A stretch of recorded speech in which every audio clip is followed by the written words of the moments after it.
Hi, friends. Good morning. Hope you guys are doing well and enjoying our One School, One Book. Stella Diaz has something to say.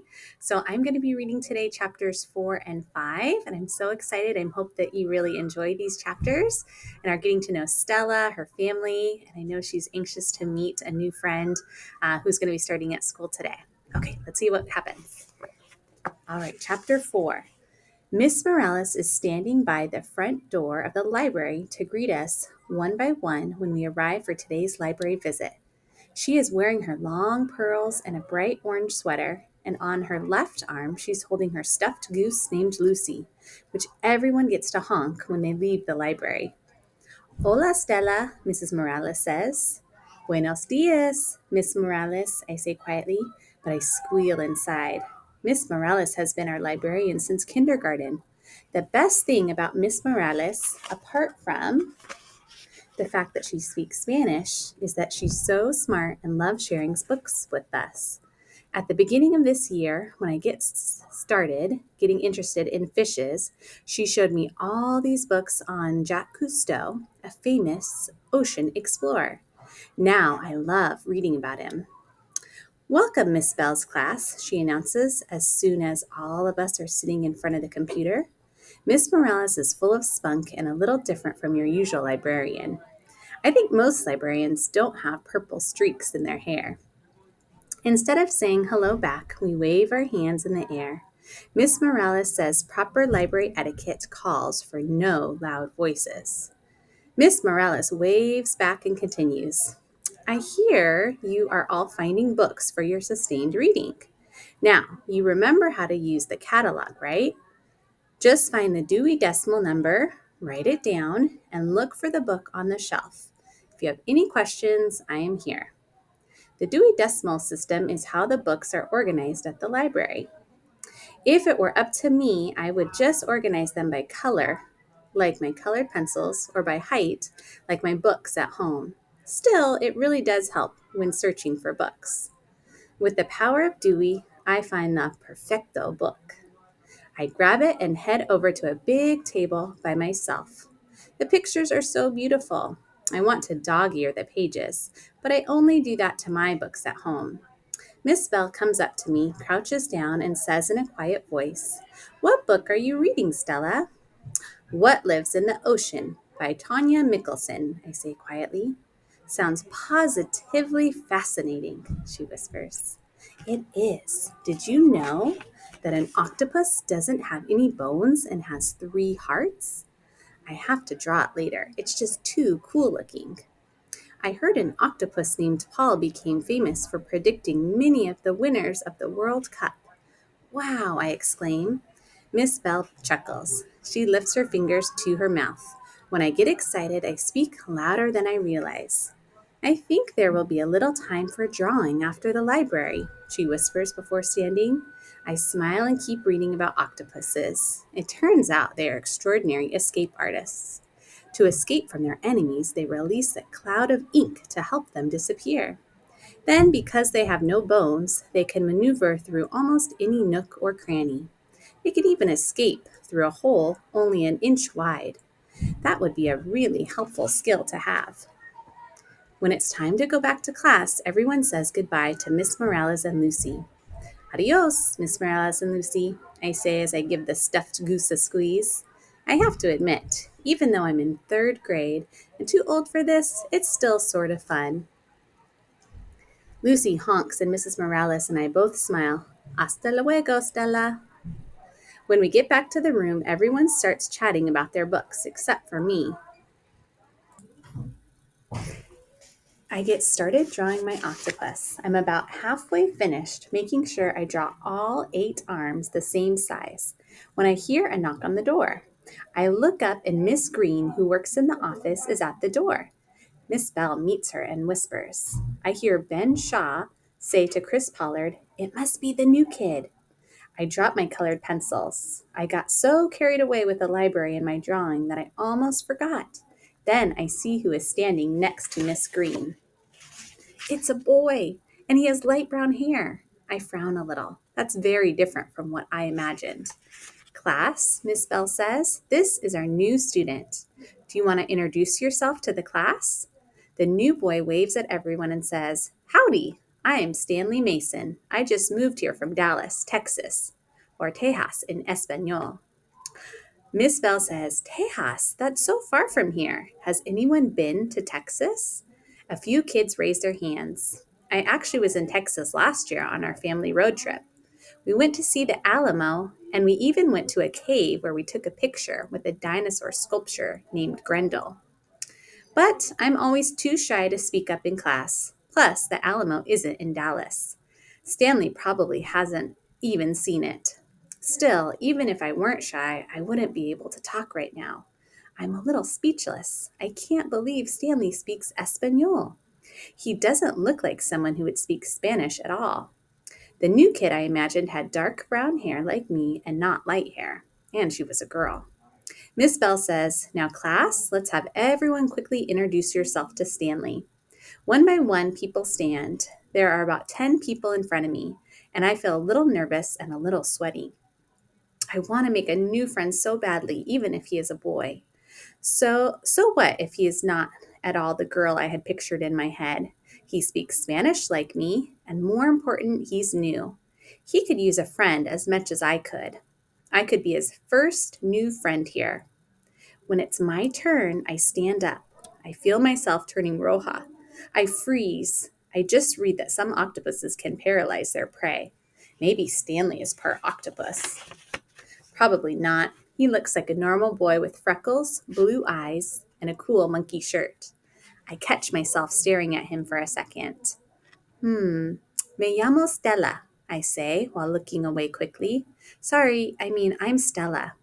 I say it even faster as I sit back down. I'm about to groan out of embarrassment when I feel my chair start to tilt backward. My eyes grow grande like an elephant, and everything slows down.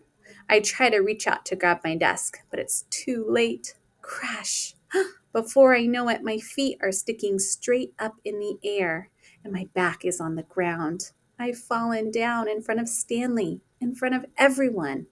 I close my eyes as I hear the entire class laugh. I check my arms and legs. Nothing hurts. I think about staying on the ground but decide to crawl up. I poke my eyes above the desk.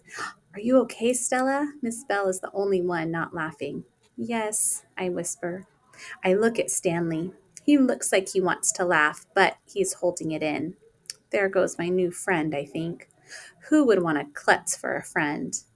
I pull my chair back and sit down. On top of it, I can't believe I spoke Spanish instead of English. Doubly embarrassing. I stare at my drawing and think about escaping through a tiny hole or disappearing in a cloud of ink. Today, I really wish I were an octopus. Oh no. So Stella meets the new student and it's a boy, and she falls and she speaks Spanish instead of English. Oh my goodness. Okay, next chapter. One more. Chapter 5. Want a cookie? It has M&Ms in it, Stella. Do you like M&Ms? I'm in the middle of drawing sea creatures during class, but I immediately stop what I'm doing to consider the question. Ooh, I do like M&Ms, I think. I look up, dropping my pink-colored pencil. It's Stanley Mason. He's holding a box full of cookies. It's been a few weeks and I've managed not to speak to him once since falling down on the first day of class. I've just been too embarrassed. Even so, it's impolite to refuse a cookie. So I nod and grab one. My hand is shaking as I take a bite. My mom made them for my birthday, Stanley grins widely. I notice he has a gap between his front two teeth. Oh, happy birthday, I mumble. As I chew, I notice little cookie crumbs and spit fall all over my shirt. I cover my mouth with my hand so I don't look like a total disaster. Thanks, Stella. What are you drawing? I shake my head no. I use my cookie-free hand to flip over my drawing. I was trying to draw a blobfish, but it just looks like a pink mess. This will not be the first thing Stanley sees me draw. I only let people look at my drawings when they're perfect. Oh, okay, he says with a frown. I'm surprised. Why would he care? It's not like he wants to be friends with a klutz like me. I feel a little bad, so I mumble, "Thank you for the cookie," with my hand over my mouth again. Stanley looks happy. He opens his mouth as if he's about to say something else. Luckily, Miss Bell says, "Everyone sit down." "Stanley, come sit by us," says Jessica Anderson, while Ben Shaw and Chris Pollard wave him over. I watch Stanley take his seat next to them. My mouth drops open. I'm amazed. In just a couple of weeks, he fits in already. I don't get it. Stanley also has not once looked sad or scared, not even for a second. If I had moved to a new city and school, I'd be terrified. Miss Bell continues, "In just a little bit, we're going to have a special ceremony for Dawn. Now, everyone knows Dawn, right?" "Dawn's the coolest," says Ben Shaw. Everyone agrees. Don, the school custodian, is always singing fun Beach Boys songs while he's cleaning.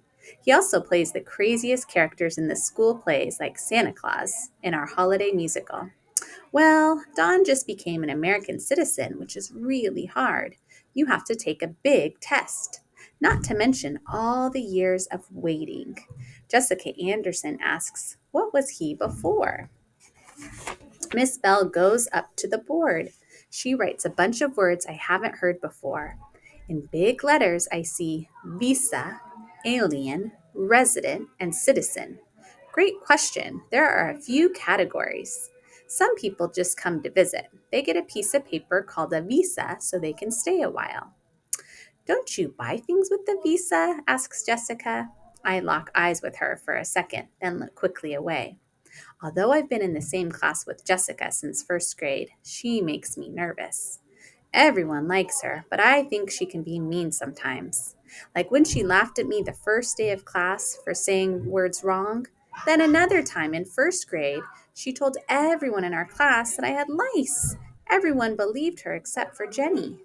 The teacher even made me see the school nurse. And of course, I didn't have lice. Afterward, Jessica said she was sorry, but I never quite believed her. Miss Bell chuckles. "Yes, you do, but that's a different visa. For instance, people who come here for college get a student visa so they can stay here the entire time they're going to school. Then they're residents or legal aliens. They have green cards. They can stay here as long as they want, but they don't have as many rights as citizens." My mouth drops open. I only have a green card. I know because Mom showed it to me when we got it in the mail.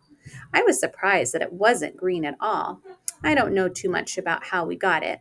I remember Mom was really stressed about it. I also remember waiting in line forever. The only part that was fun was getting fingerprints done. Oh, and taking bunches of pictures for it. But still, because of this green card, I'm an alien? Miss Bell continues. After you've been a resident for a while, you can apply to be a citizen. Then you can vote and be on a jury. You can even run for office. "What if you were born here?" asks Michelle. "Then you're already a citizen, a natural citizen." I gulp again. That explains everything. I'm an alien. Since Don worked so hard for us, we're going to surprise him with a celebration in the cafeteria. Miss Bell continues, "We're all going to go quietly and sit in the dark until dawn arrives. Then we'll turn on the lights, stand up, and sing the Star-Spangled Banner. Don't worry, we will have a projector with the words for you to sing along. If you guys do well, there might be cake." Everyone squeals but me. I always thought I was different, that I didn't really belong, but now it's official. I start picturing all the aliens I've seen in movies, trying to find one that isn't so strange. If I could picture only one cute alien, I might feel better about the word. Instead, as we head out to the cafeteria, I picture all these spiny, crawly, deadly aliens, the ones people run away from. When we arrive, I notice that the orchestra is on the stage. There are also some banners that read, "Way to go" and "Congrats." Because the whole school is there, I'm able to sit next to Jenny. I feel calmer when I see her, except she's not alone. She's sitting next to a girl I've never seen before. The new girl has bangs that go across her forehead and is wearing neat red glasses. My heart sinks a little. I want to tell Jenny the bad news that I'm an alien, but I can't. Not in front of the new girl. Stella, this is Anna, says Jenny. Hi, Stella, Anna says, waving. I make myself wave back. Did you guys know about the ceremony? I ask in a low voice. What did she say? Asks Anna, looking at Jenny. Stella asked if we know about the ceremony, says Jenny. Jenny can always understand me. It's been that way since we became best friends in first grade. Never have I ever had to repeat anything to her once. They turn and both nod at me. Then there's a long silence. There is so much that I want to say to Jenny, but I can't. Even if Anna weren't there, it would be too embarrassing to say out loud.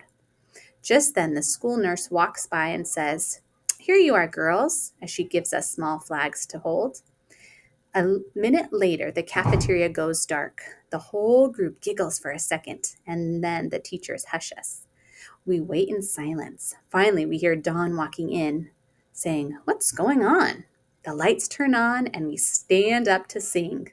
While we're singing, I can't help but still feel a little weird, like I shouldn't be allowed to sing.